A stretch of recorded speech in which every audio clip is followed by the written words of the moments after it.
Assalomu alaykum hammaga obunachilar. Xudo xohlasa Farg'ona viloyati Quva tumanida eng ertaki o'riklarimizdan biri hisoblangan Vanderkot o'rigimiz pishib yetildi. Bugun 2026-yil 3-may sanasi.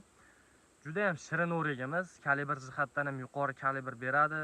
Aromati ham juda ham shirin, tashqi ichki bozorlarda mutlaq egallagan o'riklarimizdan biri hisoblanadi. Ko'rishimiz mumkin, juda ham hosildorligi baland o'riklarimizdan hisoblanadi, lekin bu yil Quva tumanida ob-havo sharoiti ozroq sovuq kelganiga, bu rosa gullagan paytda guliga ta'sir qildi. Shuning uchun hosildorlik kamroq bo'lib qoldi bu yil. Lekin juda ham hosildorligi baland o'riklardan hisoblanadi.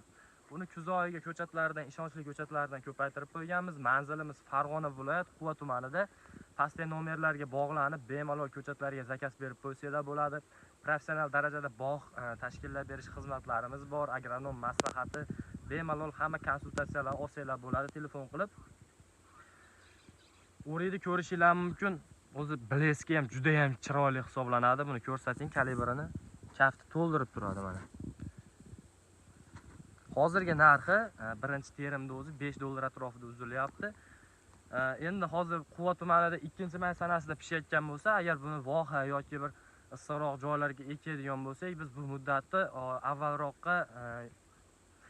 avvalroq pishirib olishimiz mumkin buni issiqroq joylarda. Misol uchun Surxondaryo, boshqa voha viloyatlarida bu 15-dan 25-aprel oralig'igacha bemalol pishib yetilishi mumkin.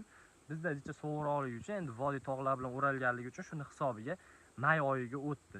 Bemalol bog'lansanglar bo'ladi. Buni ishonchli ko'chatlardan ko'paytirib qo'yganmiz. Bemalol bog'ga kelib, sayr qilib, mevalaridan yeb, ta'mini ko'rib, ko'chatlariga zakaz berib ketsanglar bo'ladi.